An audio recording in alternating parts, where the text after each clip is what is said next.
यह कहानी विष्णु पुराण नामक प्राचीन भारतीय पौराणिक ग्रंथ से ली गई है। एक लंबे और भयानक युद्ध के बाद राजा बलि के नेतृत्व में असुरों ने देवताओं को बुरी तरह से पराजित किया। ये कैसे हुआ, ये एक अलग दिलचस्प कहानी है।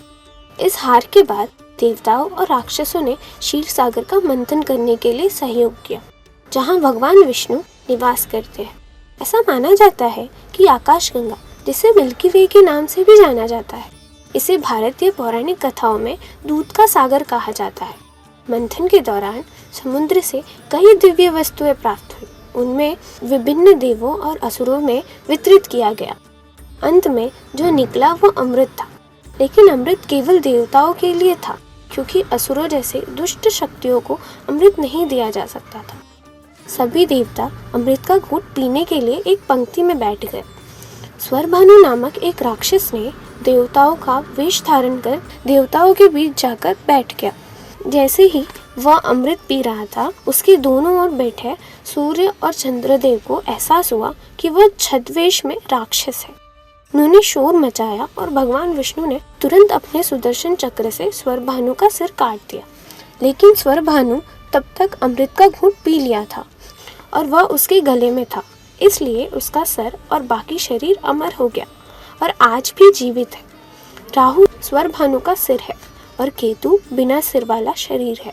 क्योंकि वह अब अमर थे, इसलिए भगवान विष्णु को ब्रह्मांड में उनके लिए जगह ढूंढनी पड़ी। इसलिए उन्होंने उन्हें श्वेत ग्रहों के रूप में आकाश में दो विशिष्ट बिंदुओं पर रखा, जहाँ वे साल में 2 बार सूर्य और चंद्रमा को ग्रहण करके उनसे अपना बदला लेते हैं।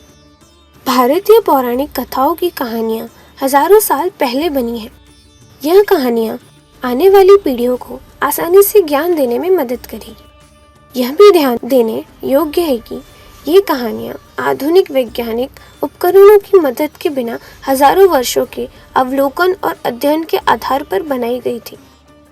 पारंपरिक भारतीय ज्योतिष शास्त्र हिंदू धर्म के 6 महत्वपूर्ण सहायक विषयों में से एक है, जो वेदों के अध्ययन का हिस्सा है। साथ ही यह भी ध्यान देने योग्य है कि ज्योतिष शास्त्र काफी हद तक खगोल विज्ञान से अलग है, जबकि खगोल विज्ञान ग्रहों, सितारों, उपग्रहों आदि जैसे आकाशीय पिंडों का अध्ययन। ज्योतिष शास्त्र हमारे जीवन पर विभिन्न ग्रहों के प्रभाव का अध्ययन करने वाला पारंपरिक विज्ञान शाखा है। भारतीय ज्योतिष शास्त्र कई हिंदुओं के समकालीन जीवन में विश्वास का एक महत्वपूर्ण पहलू बना हुआ है। पारंपरिक भारतीय खगोल विज्ञान में संदर्भित 9 ग्रहों में राहु और केतु हैं। अन्य 7 सूर्य, चंद्रमा, मंगल, बुध, बृहस्पति, शुक्र और शनि है। राहु, जिसे चंद्रमा का उत्तरी नोड कहते हैं, और केतु, जिसे चंद्रमा का दक्षिणी नोड कहते हैं। भारतीय ज्योतिषी में 2 शक्तिशाली ग्रह माने जाते हैं। वे अंतरिक्ष में द्रव्यमान रहित लेकिन शक्तिशाली गणितीय बिंदु है, जिन्हें कभी कभी छाया ग्रह भी कहा जाता है। आइए राहु और केतु के पीछे के विज्ञान को समझने की कोशिश करें। आपको मालूम होगा कि पृथ्वी एक अंडाकार पथ पर लगभग 365 दिनों में सूर्य की परिक्रमा करती है। चंद्रमा भी एक अंडाकार तल में पृथ्वी की परिक्रमा करता है, लेकिन चंद्रमा अंडाकार तल पृथ्वी के समान अंडाकार तल में नहीं है, बल्कि उससे लगभग 5 डिग्री का कोण है। एक झुकाव के कारण यह पृथ्वी के अंडाकार तल को 2 बिंदुओं पर काटता है। खगोल विज्ञान में इसे चंद्रमा का उत्तरी और दक्षिणी नोड कहा जाता है। भारतीय ज्योतिष शास्त्र में इन बिंदुओं को राहु और केतु कहा जाता है। ये वे बिंदु है जहाँ सूर्य और चंद्रमा ग्रहण होते हैं। साथ ही क्या आप जानते हैं कि चंद्रमा और पृथ्वी एक काल्पनिक केंद्र के चारों ओर एक इकाई के रूप में एक साथ परिक्रमा कर रहे हैं, जिसे अब वैज्ञानिक रूप में बैरी सेंटर कहा जाता है।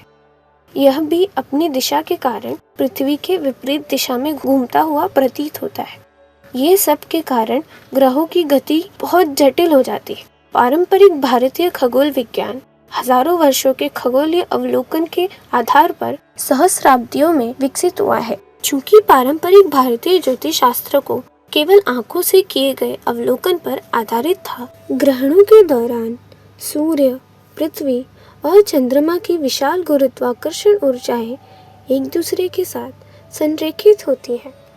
इससे मानव जीवन पर बहुत गहरा प्रभाव पड़ता है। इसलिए राहु और केतु को भारतीय ज्योतिष शास्त्र में दो विभिन्न ग्रहों का स्थान दिया गया है,